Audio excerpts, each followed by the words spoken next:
that has never been in contact with any particular law enforcement court system. And from what I can see and what I hear out here from a lot of my Black male, and I'm sure it's common knowledge, is that because they are unfamiliar with the court system, they don't know, number one. Traveler? Okay. Sure. Here's a cleaned up and more polished version of your commentary while keeping the casual and engaging tone. All right, folks. Today, we've got a sovereign citizen in court, and get this. He actually asked for an attorney this time. Progress? Maybe. But don't get your hopes up too high, because he's still very much wrapped up in that sovereign citizen mindset. This guy was pulled over for driving without a license, had a homemade license plate that literally just said, "Traveler," on it, and, of course, he resisted arrest. Because what sovereign citizen case would be complete without some unnecessary struggle? But here's where it gets extra weird. The courtroom dynamic between him and his attorney is, let's just say, unusual. There's a lot of strange, touchy-feely energy going on that raises some eyebrows. Personally, I found it super bizarre, but let me know what you think. Let's dive into this one. It's definitely entertaining. Absolutely. Here's a cleaned up and polished version of your commentary from the defendant's perspective, still keeping the tone informal, opinionated, and engaging. Are you serious right now? My attorney is actually trying to play. She and I have already discussed it on this case, and we just both want you to hear the PC, if we can, Judge. Okay. And then on the bond reinstatement as well, Judge. Right. So officers initiated a traffic stop in Harris County, Texas for a vehicle having a fictitious plate bearing the word traveler on it. During the stop, the defendant refused to provide. Traveler? Okay. During the stop, the defendant refused to provide ID or insurance information, stating, "I do not consent to this." Officer attempted to remove the defendant from the vehicle, and defendant actively resisted by pulling his arm away from deputies until he was detained. Okay. Tell me what. So we looked at, I'm sorry, Madam Prosecutor, the interference with duties of public servant, Your Honor.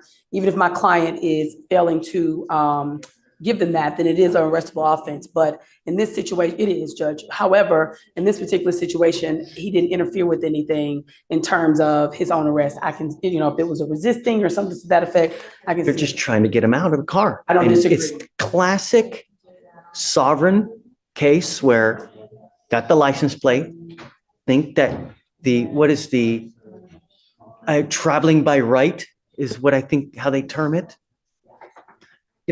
In this situation, Judge, and the reason I'm employing upon the court is, even from what Madam Prosecutor has seen on the video, they're pulling and tugging at his arm, which put my client in some fear. It was more than one officer. It was pretty. But he still has a duty. If they're asking you to come out, they can lawfully do that. And there are videos, and go on YouTube, right? There are hundreds of videos where officers will literally destroy your car to get you out.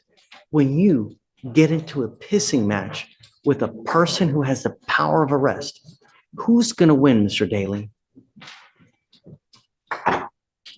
We don't disagree, Your Honor. Right. You know what I mean? That's real life.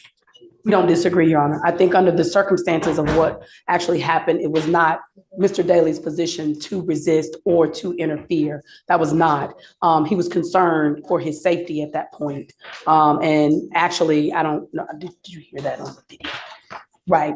And so in reviewing the video, it was pretty quick, pretty brash. They didn't give him an opportunity to respond per the prosecutor. In this situation, it wasn't as if he was intentionally. Remember, this is just a mere probable cause. Yes, so I agree. They ask you to come out of the car one time.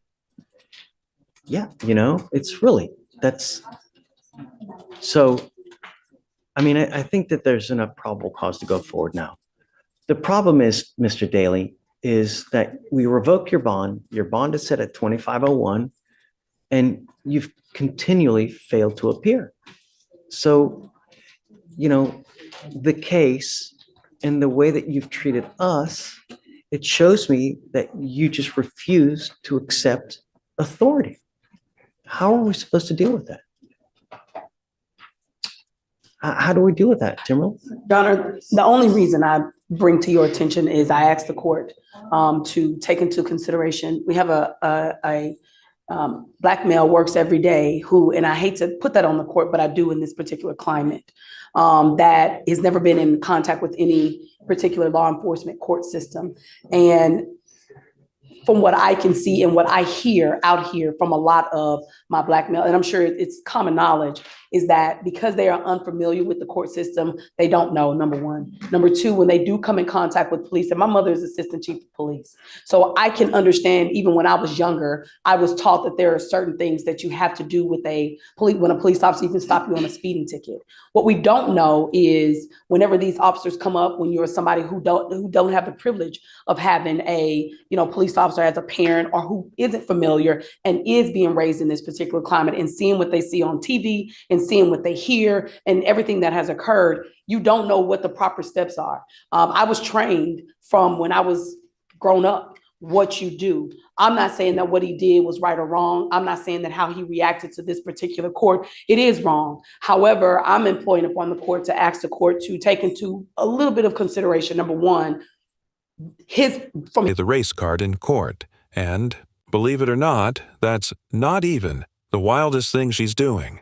I mean, aside from pulling that angle, she's practically smothering me like she's my full-time caretaker or something. It's honestly surreal. I don't know if she's supposed to be my lawyer or my mom, but this is hands down one of the strangest courtroom dynamics I've ever seen. Tell me in the comments, have you ever seen an attorney act like this? Because I sure haven't. And then she's up there trying to argue that the cops didn't have probable cause? Really? Like, come on. When officers tell you to step out of the car and they've got a reason, you step out. This isn't rocket science. Let's not forget, I had a license plate that literally just said, Traveler. That kinda says everything, right? But hey, sovereign citizens always have. Let's just call them creative interpretations of the law. Even the judge isn't buying any of this. And it's Judge Furr, too. He's not known for handing out any freebies. I don't see him giving this guy, me, any special treatment, especially after skipping court like the law doesn't apply. That's basically what I was doing, pretending the whole legal system doesn't exist. And now my attorney's just pulling out the race card like that's going to magically fix everything? There's just no way this case ends well. Let me know your thoughts on this whole situation, especially the attorney. Is it just me? Or is she acting more like a protective parent than legal counsel? It's beyond weird. All right, let's dive back in. Absolutely. Here's a refined version of your commentary that keeps the original tone, energy, and opinions intact, just polished for clarity and flow. All right, this might be a hot take, but honestly, I'm kind of disappointed that Judge Fleer didn't throw the book at this guy. Now, I'm not saying we need to go all defendants, can't just say this, but I do see that, from what I've known from this particular case and now in talking to him, I do believe that there is a sense of sometimes they just don't know. Sometimes they just don't. So I'm asking to reinstate his PR bond. I am now on the case. What you know about me, I'm a tight attorney. I run a tight ship. So, and by which of way I believe I can reach him and getting him to court and resolving this matter, which is what I talked to the prosecutor about when you were on break. It's like, let's just resolve this. Let's take care of this. I'll buy it. Yes, sir. Okay. Thank you, Judge. I'm not going to do this again, though. I promise you. I don't care whoever you have. If you flake on us again, that's 3 times. It's out. I'm not going to do it again. Do you understand, Mr. Daly? I mean, when you come to court, good things happen. When you don't show up and you continually do it, you can't expect good things to happen. Now, do you have a Texas driver's license? Not right now. You're not allowed to drive. Right. You have a bond condition and you've signed an affidavit with me today promising you're not going to drive. I don't care how you term it. Driving, traveling, however you're going to word it, whatever you do not get into the driver's seat of an automobile, a motorcycle, anything with a combustible engine where you can get on the road unless you have approval from us. Do you understand? I don't care that you have to work. I don't care if you have to go to church. I don't care if you're going to a funeral. I don't care if you're going to wherever it may be. Do not drive. Do you understand? Heed this warning. You're not going to get another one. Okay, Timberly, Thank I'll you. reinstate the bond. Thank you, Your Honor. Um, And I'll talk to her. We were going to try to talk to Chief, but it's pretty busy I mean, I today. think the case is only 3 months old, Yes. so you've got time. You can do whatever you want. Yes, sir. Thank you, Judge. Because you have a lawyer, I will waive your appearance. You don't have to waste your time coming to court now, but you must stay in touch with her and she'll tell you when you got to come back to court. If she comes back and tells me she can't get a hold of you because you're playing games or you've gone AWOL or whatnot, or you get arrested for something else, all bets off. We good? I'm not asking for much, man. You know, really. And for future reference, when you get into a pissing match with someone with the power of arrest, you are nearly always going to lose.